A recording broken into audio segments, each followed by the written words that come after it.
O líder da oposição trabalhista no Reino Unido finalmente abraça a proposta de uma segunda consulta popular sobre a saída do país da União Europeia. Talvez seja tarde demais. Os dois candidatos à liderança do Partido Conservador e automaticamente a chefia do governo britânico realizaram ontem o primeiro debate ao vivo na televisão. Ambos são a favor da Brexit, a saída britânica da União Europeia. O favorito é o ex-ministro do Exterior e ex-prefeito de Londres, Boris Johnson, que promete retirar o país da Europa com ou sem acordo em 31 de outubro. Seu adversário, o ministro da Defesa, Jeremy Hunt, o desafiou a renunciar se não cumprir a promessa. O novo líder conservador será conhecido em 23 de julho, depois de uma eleição direta com a participação dos cerca de 160 mil filiados do partido que estão votando pelo correio. No dia seguinte, deve ser eleito o primeiro-ministro. Imediatamente, a oposição trabalhista deve propor um voto de desconfiança que não tem chance de dar certo. Até 31 de outubro não haverá tempo para renegociar o acordo com a Europa. De qualquer maneira, os outros líderes europeus já avisaram que não haverá renegociação do acordo. Johnson é um bufão e um palhaço, é considerado pelo Financial Times o candidato a primeiro-ministro mais despreparado das últimas décadas. As relações com os sócios europeus são péssimas. Uma saída dura da União Europeia será catastrófica para a economia britânica, com sério risco de divisão do país e a independência da Escócia. Durante a fase inicial da disputa pela liderança conservadora, em que houve várias rodadas de votação entre os deputados do partido na Câmara dos Comuns do Parlamento Britânico, Johnson brigou com a namorada e os vizinhos chamaram a polícia. No debate, ele se negou a responder qualquer questão sobre o tema, alegando que era uma questão privada, sem interesse público. Quando fazia campanha pela saída britânica no plebiscito de 23 de junho de 2016, Johnson prometeu que os 350 milhões de libras que o país paga por semana à União Europeia seriam aplicados no Serviço Nacional de Saúde. Foi uma das muitas mentiras que ajudaram a vitória do Brexit, mostrando que Johnson não é confiável. Boris Johnson não era a favor da saída, mudou de lado na expectativa de virar primeiro-ministro.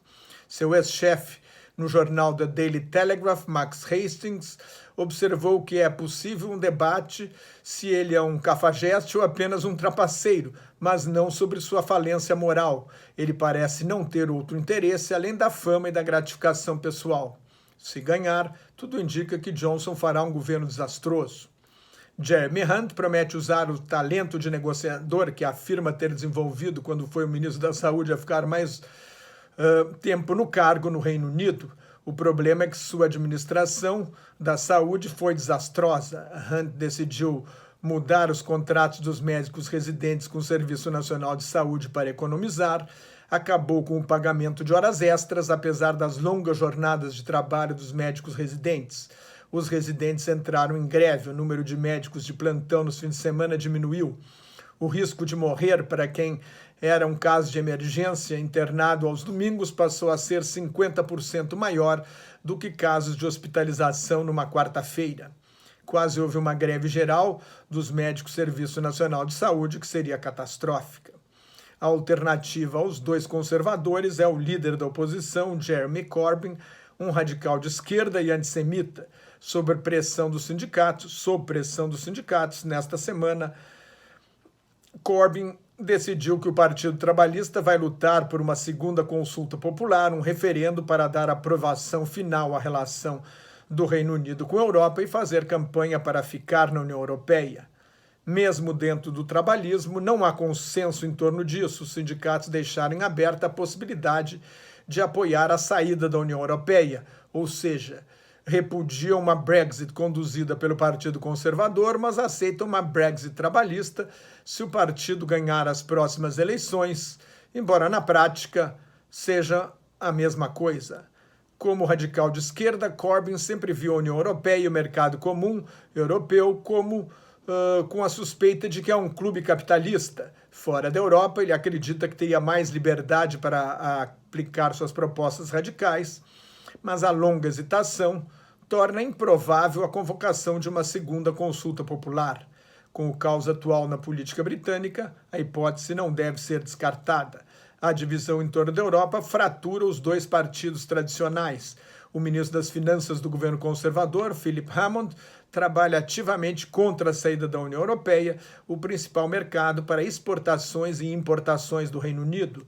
Um estudo do Banco da Inglaterra estima que o produto interno bruto do país caia mais de 10% em 5 anos no caso de uma saída dura, sem acordo com a União Europeia, que deflagraria uma onda de processos.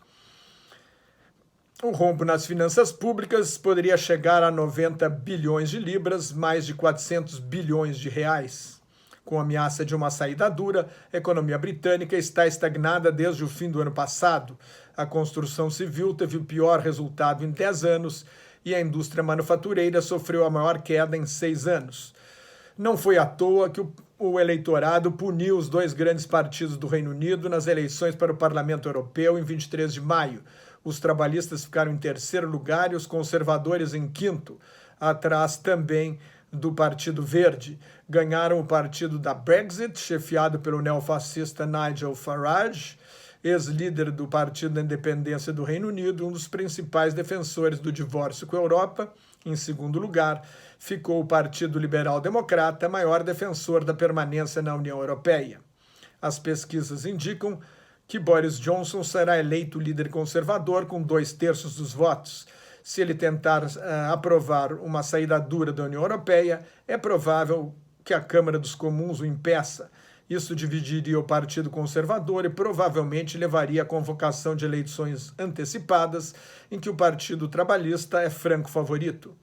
Johnson pode fazer o governo mais curto da era moderna no Reino Unido, da Grã-Bretanha e da Irlanda do Norte, cuja unidade enfrenta a maior ameaça desde as guerras napoleônicas no início do século XIX. Neste caso, de caos total na política britânica, talvez uma consulta popular seja a única saída.